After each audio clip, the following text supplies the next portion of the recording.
Today I'm going to share a special behind-the-scenes video with you. I'm going to talk a little more in depth about the stuff that you see behind me in my videos on my shelf, because it does have some significance to it. So let's go ahead and spin around here and we'll take a look. Let's just start right here at the focal point. Now, this is kind of the pride of my shelf collection here. These are Ninja Turtles that I got as a gift from my partner. She has a really good taste in gifts apparently, because these are the original Ninja Turtles, not all four of them, still missing Michelangelo, Master Splinter. We got one of the frogs, I think Genghis Frog, a Rocksteady that can mutate. He changes into the non-mutant version, and then the original Bebop.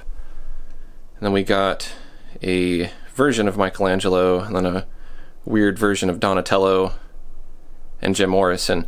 So Ninja Turtles were one of those things. Originally they started out as a comic book and they weren't really intended for kids. And my first experience with Ninja Turtles was a calendar that my dad got me, and it had images from the original comic book in black and white.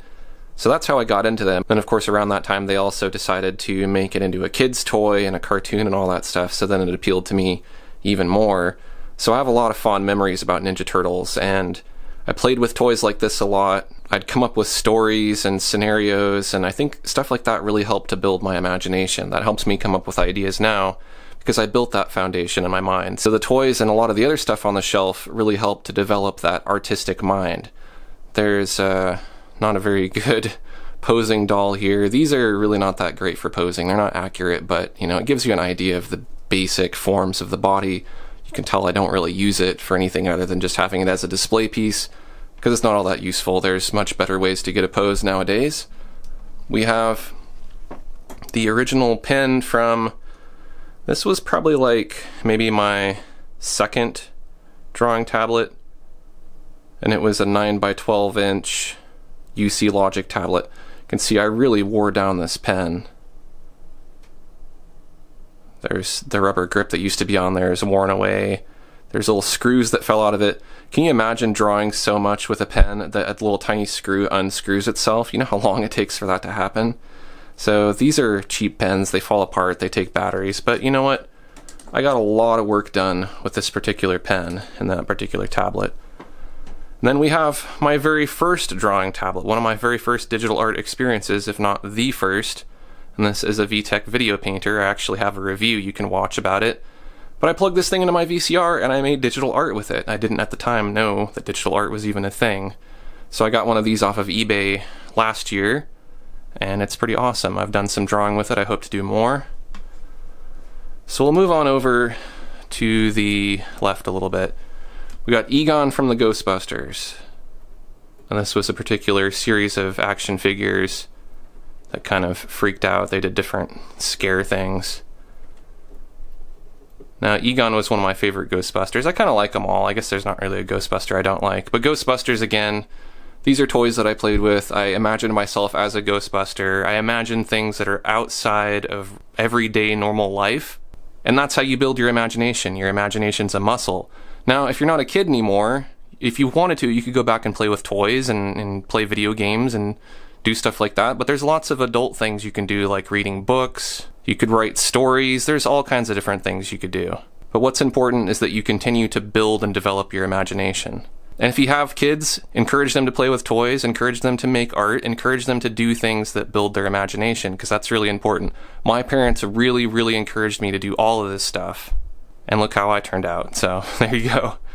I got the Cintiq Companion 2 up there. Just some random tech stuff on my shelf here, just in case I need it. That really has nothing to do with this particular episode, so we're going to skip over the tech stuff and just focus on the memorabilia, if you will. This is a Ninja Turtles puzzle that I found at the thrift store. Some of this stuff I got at the thrift store. It's kind of a, I don't know if you want to call it a bad habit of mine, but I go to the thrift store and buy a bunch of old junk. But it's stuff that either I wanted as a kid or some of it I even had as a kid. This is a notorious puzzle. It was actually discontinued because it has some naughty or inappropriate graffiti in the background, but I think the artwork is kind of cool otherwise. And then we have some characters. You got Mario from Super Mario Bros. 3. This came with a Happy Meal. And then the Goomba And then there's a Mega Man. This is not retro or anything like that. It's just something I found at the thrift store. Then the collector's case, which is funny because my friends who always had way more stuff than I did, not that I was necessarily like a poor kid, but I definitely wasn't a rich kid. So I had some Ninja Turtles, whereas my friends had a case, enough Ninja Turtles to put in a case, and then, you know, more than that, they had all the Ninja Turtles, and I was always very envious of that. But now I have some. So that's the case. Also a gift from my partner, really awesome gift, and the Ninja Turtles came in that. There's some books down here. These are kind of, I guess, more from my teenage or young adult years. I was really into the Doors, so I have some biographies on the Doors and lyrics, although I'm not really that into the Doors anymore. I mean, I still like them, but just not really like my most favorite band at this point. There's some art books and things. There's the art book, which is like, you know, every artist that you could ever imagine in there. Then some specific ones that are specific to certain cultures or regions. Some that are specific to artists. Just a few random books here and there. Alice in Wonderland, one of my favorite books. So again, reading is, you know, it doesn't have to be fiction. It can be nonfiction. It can be stuff that teaches you how to do things. It can just inspire you, like this book about Washington, or The Best of Life magazine, or The Human Body, or Space, Time, and Travel. You know, all this stuff, it gets your imagination and your creative juices flowing. This is the kind of stuff that helps you think of ideas. You piece all of this stuff together in your mind. All of these memories, all of these experiences, all of this stuff that you learned, and it builds up your imagination. It gives you stuff to draw from when you're making art. So we'll move on down here. We got Encino Man, one of the finer American films that you can watch nowadays with the critically acclaimed Pauly Shore. It's on VHS too, of course, and, you know, let's see. It says up at the top here, if you liked Wayne's World, you'll love Encino Man. That's a good way to sell it there. Just kind of fun to have something like that. Here's my modern version of the Light Bright. Nothing like the classic edition. In fact, it feels kind of small. I feel like the classic one was bigger.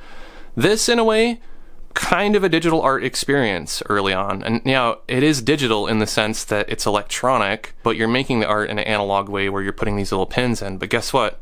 These little pins are essentially like pixels on a grid. So if you can build an image here, then you can build an image on a computer. I mean, nowadays you don't have to place pixel by pixel to make an image, but back in the day you used to have to do that. So kind of a digital art experience, I guess. Whoa, I knocked it over. It's hard to hold a camera and do these things at the same time, but it can go through different modes. Unfortunately, it turns off eventually, so I can't just leave it on in the background all day. Dropped my Patreon sticker, I'll put that back. Then we got the Super Nintendo. I know video games rot your mind. There's, you know, all these bad things about video games, but you know what? There are some good things too. Video games are art. They're interactive art, and there's a lot of games that really encourage you to explore economy and efficiency, develop yourself. You know, they're not all about killing and challenging each other and stuff like that. Some of them are about building your imagination and building your creativity. One of the games I had for the Super Nintendo, which is this console here, was Mario Paint, and Mario Paint was a graphic design art program that would also let you create music and animations. So another very important piece in my digital art history. You might look behind me and think, why does he have a Super Nintendo? What do video games have to do with art? Well, there was a digital art video game that I played a lot, so very important to my past as an artist. And then moving on down, we have some stuff I scored from the thrift store. There is a Transformer. There's some G.I. Joes. This guy looks like he ate some really bad fast food and he's having a bad abdominal cramp. I'm gonna put him back up there. Sorry, dude. And there's a He-Man character here. There's some crayons in the background. I forgot to mention the crayons earlier, but crayons are very important. I mean, who didn't draw with crayons as a kid, you know? Like, I loved drawing with crayons. I love the smell of crayons. I like just seeing them and looking at all the colors. So crayons are definitely very important to me. Nintendo controller, video games, yeah. There's a Final Fantasy VII, a very epic, very awesome video game that really inspired me creatively. I have a lot of fond memories of Final Fantasy VII. Some of you probably don't know what it is or don't care to know, and then there's probably a lot of you out there who do know what it is and think it's awesome too, so yay, Final Fantasy VII. And then beneath that, there is some camera gear that we won't look at, a bunch of sketchbooks that I've looked at in other videos. Sketching is very important for developing your imagination because you're drawing just for the sake of drawing, and you don't have to make anything that's a finished piece of art. You don't have to show it to anybody. It's just a sketch, and they're there for practice. Down here at the bottom we have Pictionary and Win, Lose, or Draw. These are art-related board games, and these are good for developing improvisation. You have to be able to make art on the fly. You have to be able to communicate your idea very quickly with a very rough set of tools, just a pencil and a little piece of paper. You have the hourglass counting down. You have to try to get into the mind of your teammates to help them figure out what you're drawing. So Pictionary is a great way to build your drawing skills. And then I have some other stuff like the Mobile Studio Pro, some artwork, more books. Secret of Mana, this is another video game related thing. I won't get too into detail on this because I've already bored people to death with my Secret of Mana live streams if you want to check those out. Beneath that there are lots of comic books. Comic books are another thing that I feel really helped to develop my imagination and my interest in art. You know, I'd spend my time in class drawing my own comics instead of doing schoolwork, and I got in trouble all the time. But guess what, teachers? I'm getting paid to draw now. There's Spawn. I was really into Spawn, and it's cool that I found these at a thrift store because they're bagged and protected and they're in good shape. They're not really worth much because there's so many Spawns out there, but you know what? To me this is really cool because I didn't take very good care of this stuff. That's why I don't have any of my original comic books. I don't have any of my original Ninja Turtles because I didn't value them at the time. But now that I'm an adult and I can spend money on that stuff, I take care of them. Shadowhawk. You guys are probably like, who's Shadowhawk? These are Image Comics, so Image Comics is, you know, not as old as Marvel or DC. There's more Spawn. So, you know, this got me into artwork, got me into thinking about what I wanted to do as an artist. Did I want to be a comic book artist? Did I want to be a fine artist? And you know, I decided that being a comic artist would be cool, but it's not all that practical. So I'm just an artist. There's a Boglin. This is not mine, this belongs to my partner, but she's letting me borrow it for my background. Boglins are little puppets, you know, role-playing, pretending you're a puppet. Sounds really simple, sounds like kids stuff, but again, that's building your imagination. You're imagining yourself as another character, or you're imagining characters, you're developing characters, and characters are important to your artwork. So, that's the stuff on my shelf. Again, a lot of it was very important in developing my artistic, creative mind as a young artist. So we'll just end by moving Egon over here. By the way, if you want a pro tip for keeping stuff on your shelf, just get some of that blue sticky tack and they stay put. We'll end with the crayons here. Nice, beautiful shot of these crayons. These are vintage crayons from the 1960s, and they are pristine, and none of them have been used. Can you imagine finding something like this at a thrift store? You know, who would save something like this, and then, more importantly, who would buy it? That's who. So this is cool. It's a nice little thing to have, just to think about the person who owned this and how it made it so long and survived the journey for someone like me to collect it. Because if these were all broken, if they were even, you know, slightly used, it wouldn't be as cool as the fact that they're pristine. So this is one of my prized shelf pieces. I hope you enjoyed that in-depth tour of the stuff on my shelf and what it means to me. If you did, take a quick second to like this video, and if you'd like to see more behind-the-scenes content like this, go on over to patreon.com/AaronRutten and join me on my mission to create more resources for digital artists. Thanks for watching, and I'll see you next time.